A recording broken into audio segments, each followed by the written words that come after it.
Brad Sweet, Kyle Larson, and their High Limit Sprint Car Series releases more franchise information, payouts, and what the path and payouts would be for teams looking to get a franchise in the future. These numbers will certainly make a lot of sprint car teams ponder their futures. We'll dive in today, share the details, talk to Jason Meyers, franchise sale, and more. Let's go.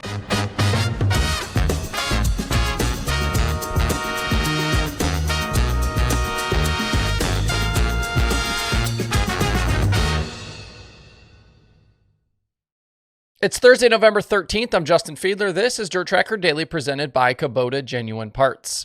This coming Saturday, November 15th, is the final 410 sprint car race of the season, and it's happening at BAPS Motor Speedway in Pennsylvania.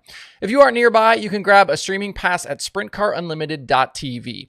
The Sprint Showdown is $10,000 to win, and the field should be very good. Names to watch include Danny Dietrich, Anthony Macri, Chase Dietz, Brent Marks, and more local posse favorites. You'll also see Tanner Holmes in the Buick 13. He's obviously new to that deal. Spencer Basin in the Stenhouse Junior Marshall 17, also new to that deal. Cy Lynch, and many more. Hot Lap time trials begin at 2:15 p.m. Eastern Time with racing at 3. The undercard includes 358 modifieds plus big car and small car enduros. Besides regular grandstand tickets, BAPS will have the infield open for viewing and parking. You can find more event information and purchase tickets at bapsmotorspeedway.com.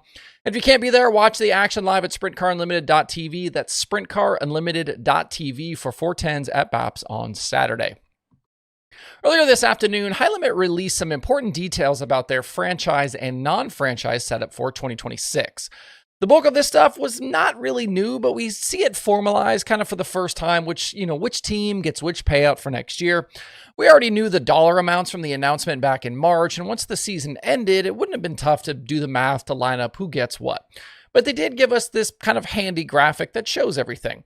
They're calling this the High Roller Club, and based on the 2-year average finishes from 2024 and 2025, these are the franchise values for 2026. So what does this all mean? These amounts are effectively the point fund and tow money combined, and these amounts will be paid to teams at regular intervals through the season. In a more traditional setup like High Limit had previously and like the Outlaws have, teams get their tow money through the year, but the point fund cash is distributed at season's end. With the franchise deal, that is no more. As you see here, Rico Abreu's team gets $425,000. The KKR team that was driven by Brad Sweet is $350,000. Clausen Marshall gets $300,000, and so on. With High Limit, gone are the days of racing all season for a point fund that you'll pay in October, November, whatever. Now, these positions and payouts, they shift each year based on the previous 2 years' results. So now when the season starts, you're already going to know kind of what your point fund is. To give you an idea of kind of how this compares to the Outlaws payouts in 2025, here's what that looks like. These numbers are the Outlaws figure, you figure in the point fund, exclusivity bonus, and kind of right about $57,000 for each in tow money. So that left column, that's kind of the total for everything. Point fund, tow money, exclusivity bonus. That $406,000 number at the top should be a pretty damn close approximation of what Big Game Motorsports and driver David Gravel earned this year. That's obviously in addition to their prize money, which SprintCarRatings.com has at just a tick under $600,000. So $1 million year for Gravel. Buddy Kofoid also across $1 million as well. One more note, the Outlaws also pay additional bonuses to the teams for things like social media promotion, video game sales, and the new trading card program. So that money is extra on top of this. I don't know what those figures are, but I just wanted to note that. But as you can see by the top 10 comparison, things are really the most different between the two series for positions 2 through 9. High Limit will pay significantly more for those spots than the Outlaws did this year. And this isn't a direct apples-to-apples comparison, though, because these are the 2026 High Limit numbers, and we don't yet know what the Outlaw numbers are for next year. There are rumors of more being added to the point fund and all of that stuff, but no clarity on it yet. I just kind of did this to give you a better overall picture and context, kind of where these High Limit numbers line up. What I think is more interesting, though, in High Limit's release today are the details on future franchise awards and the money available to non-franchise teams. After the announcement back in March, we knew that up to an additional 5 franchises could be awarded for the 2028 season based on performances from 2026 and 2027. This announcement now clarifies that path for new teams or current teams that haven't yet earned a franchise. It says, quote, to secure permanent membership, prospective teams must maintain perfect attendance for both seasons and either 1, finish in the top 3 of the 2026 or 2027 point standings, or 2, place among the top 8 in both seasons. If more than 5 teams qualify, tiebreakers will determine the final selections. Any remaining cards, meaning franchises, will be retained by Kubota High Limit Racing, unquote. So perfect attendance and 1 top 3 point finish or 2 top 8 point finishes.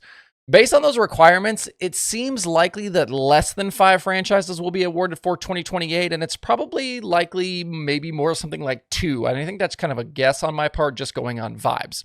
But what that means is those teams coming in, they're going to have to beat the current teams to get either into the top 3 or into the top 8. Those non-franchise teams will be racing for what the series is calling the Joker Fund, with that potentially worth up to $1.2 million next year. We don't have a complete breakdown on that fund yet, but it does say if you win the title in 2026 or 2027, that non-franchise team will earn $350,000. So not quite as good as winning the Outlaw title or being the top high-limit franchise team, but still very good money. I'm hoping to get more details on the Joker Fund soon, so kind of stay tuned on that front. For teams outside the franchise list that are either looking at coming back to high limit, so think about Chase Randall, Cy Lynch, Danny Sams, or teams looking to join as new signees, this is what they have to consider. Carson Macedo and the JGR 41, that's kind of getting, those two, that kind of one pairing is getting thrown around a lot in rumors here as a possible flipper from the Outlaws to high limit. So kind of this is what they're looking at. Could they come to high limit next year, win the title, race again in 2027? They'd make $500,000 or $600,000 total over the 2 years, be the top team on average, and guarantee themselves a franchise for 2028. They would then be in position for the top $600,000 payout for the 2028 season as the top high limit team. And there are obviously a ton of what ifs in there, but it is a possible scenario. Between the schedule and these payout numbers, this is the calculus right now facing sprint car teams going forward. Based on your potential, which side does it make more sense to race with? When we start talking about over the next 3 weeks, 4 weeks, 8 weeks, before we get to Volusia and some of those things next year, this is what teams are going to have to decide. What is the schedule? What does the payout look like for the Outlaws? What is the schedule? What does the payout look like for high limit? And this is really kind of starting now to clear that, clear things up for high limit and what those guys could be dealing with on that side.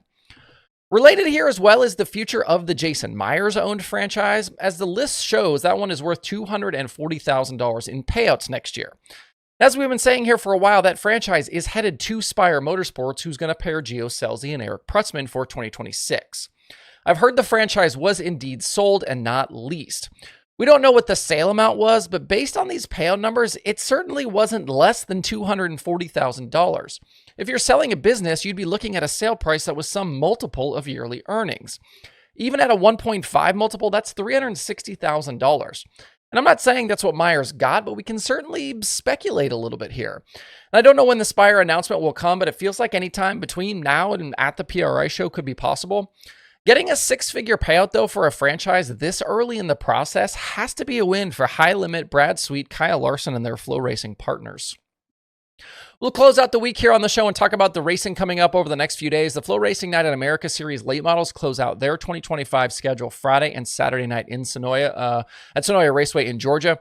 Bobby Pierce, the current points leader by 48 over Jonathan Davenport. He'll be looking for his second title this year, with Ricky Thornton Jr. third, 96 points behind. RTJ in fourth place, Hudson O'Neal still mathematically alive, but them overtaking both of the top two I think is unlikely. There's practice at the track tonight, and then there should be a lot of good cars there this weekend. 20 grand to win Friday and 30 grand to win on Saturday. From there, some teams will drive a few hours up the road to Cherokee Speedway in South Carolina to race on Sunday. The Freddie Smith Memorial pays $15,000 to win there. Out in California, the USAC midgets begin their final push to the end with 7 races over the next 2 weeks. That includes this weekend's Hangtown 100 at Placerville, then Plaza Park, Tulare, Merced, Kern, and Ventura for Turkey Night. Outside of the USAC regulars, this weekend's entry list includes some big names. That includes Kyle Larson, fresh off that NASCAR title. Got Corey Day, Carson Macedo, Dazen Persley, Buddy Kofoid, Shane Golobic, and Santino Ferrucci, all racing midgets.